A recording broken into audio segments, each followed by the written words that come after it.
Magandang araw mga kaibigan.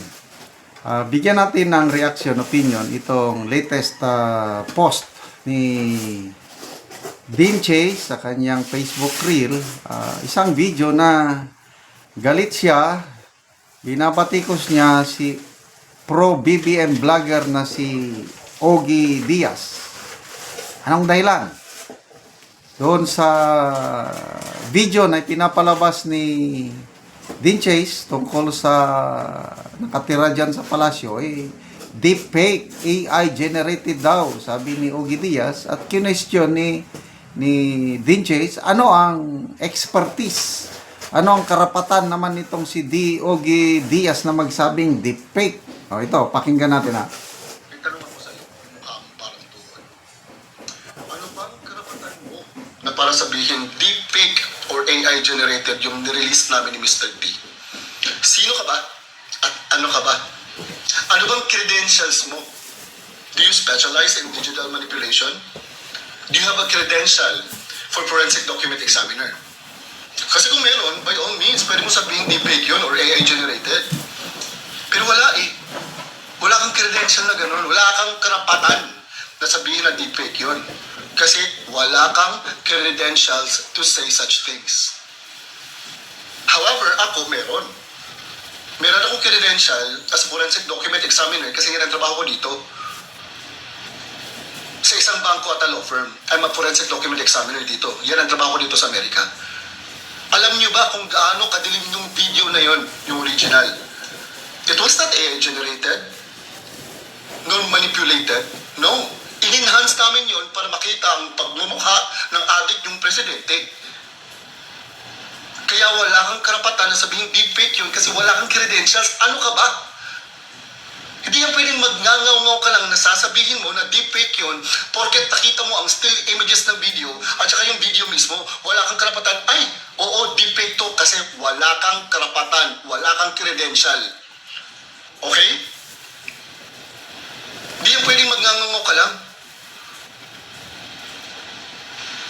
Kaya nga, sinasabi namin, nakasuhan na kami para malaman ng buong tao kung totoo ba yun o hindi.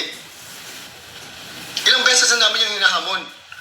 May ginawa bang administrasyon? Wala, di ba? Kasi alam natin lahat kung bakit wala silang imik sa nirelease namin ng video. Again, wala kang karapatan, Mr. Ogie Diaz. Kasi again, wala kang credential. Wala kang karapatan. Example ha, may nakita kang tao, may bukol. Di mo pwede sabihin, uy, cancer yan. Kasi nakita mo, ayun, may bukol. Hindi pwede. Paano mo malalaman kung malignant o binanyang bukol na yan? Hindi ka naman doktor. You have to run tests for you to be able to find out that that bukol is malignant or benign. Tapos kailangan may credential ka na sabihin na cancer yon. Pareha din yan sa pag-determine na AI generated ba or manipulated ba yung video na nirelease namin. Okay? You're trying too hard to stay relevant, oh my God. Wow. Gusto mo ba manalo? Mr. Ogie. Okay, so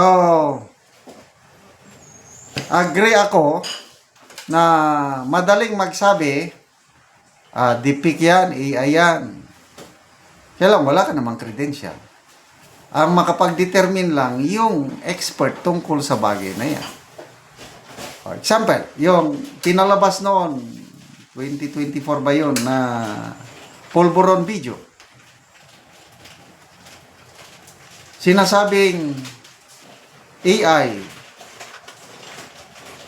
deepfake. Hinamon sila ni Maharlika na kasuhan nyo ako.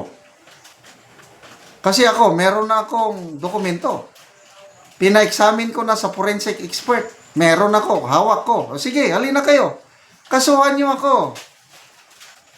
Kasi kung hindi talaga totoo yung pulburon video na yon, talagang very damaging. Defamation whatsoever. Kaya kung ako yung nasasangkot sa pulburon video, alam kong hindi ko ginawa yon, ay talagang sasampahan ko ang kaso ni Marlica. Ang tanong, bakit hanggang ngayon hindi nila sinampahan ng kaso si Maharlika sa US tungkol sa pulburon video. Dito sa Pilipinas, sinampahan nila, kailang iba naman ang isinampa. Inciting to sedition naman. Silang dalawa ni Attorney Harry Roque. Oh, ganun lang yung kasimple. Sampa kayo ng kaso. Oh, ito ngayon kay Dean Chase, 2 episode na yan. Video tungkol sa taga-palasyo. Marami pa daw episode, marami pa daw session.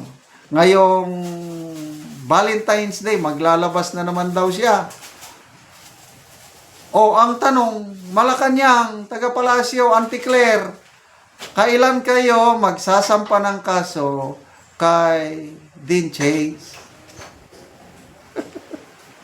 Wala lang.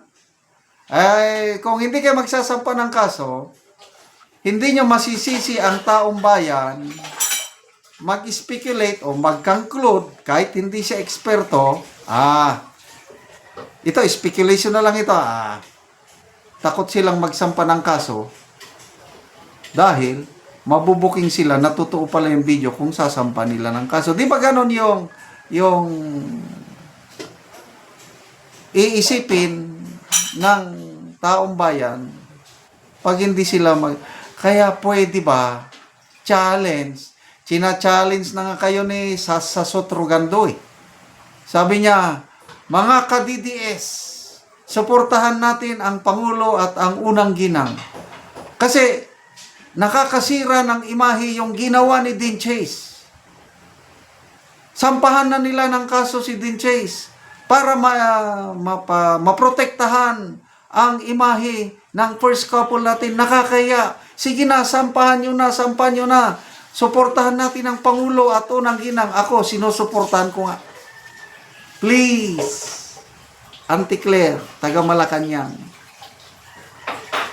Pwede ba sampahan nyo na ng kaso si Dean Chase?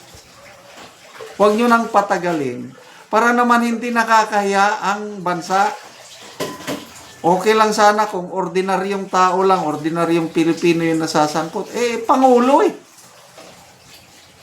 First couple. Kailan kaya sila magsasampa ng kaso? Yan ang tanong. Salamat mga kaibigan sa inyong pagsubaybay sa ating channel.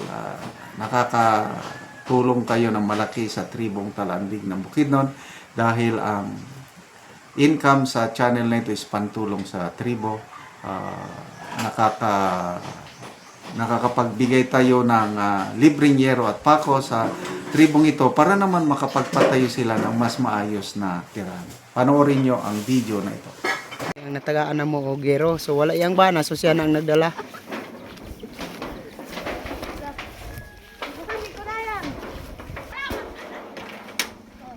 O karon mo na ang itsura sa atop sa natagaan na mo gero. Buslot na. Mga dagko gid kayo nga buslot to. Makita gid nato nga kuan gid kayo. Nga dagko na ang buslot.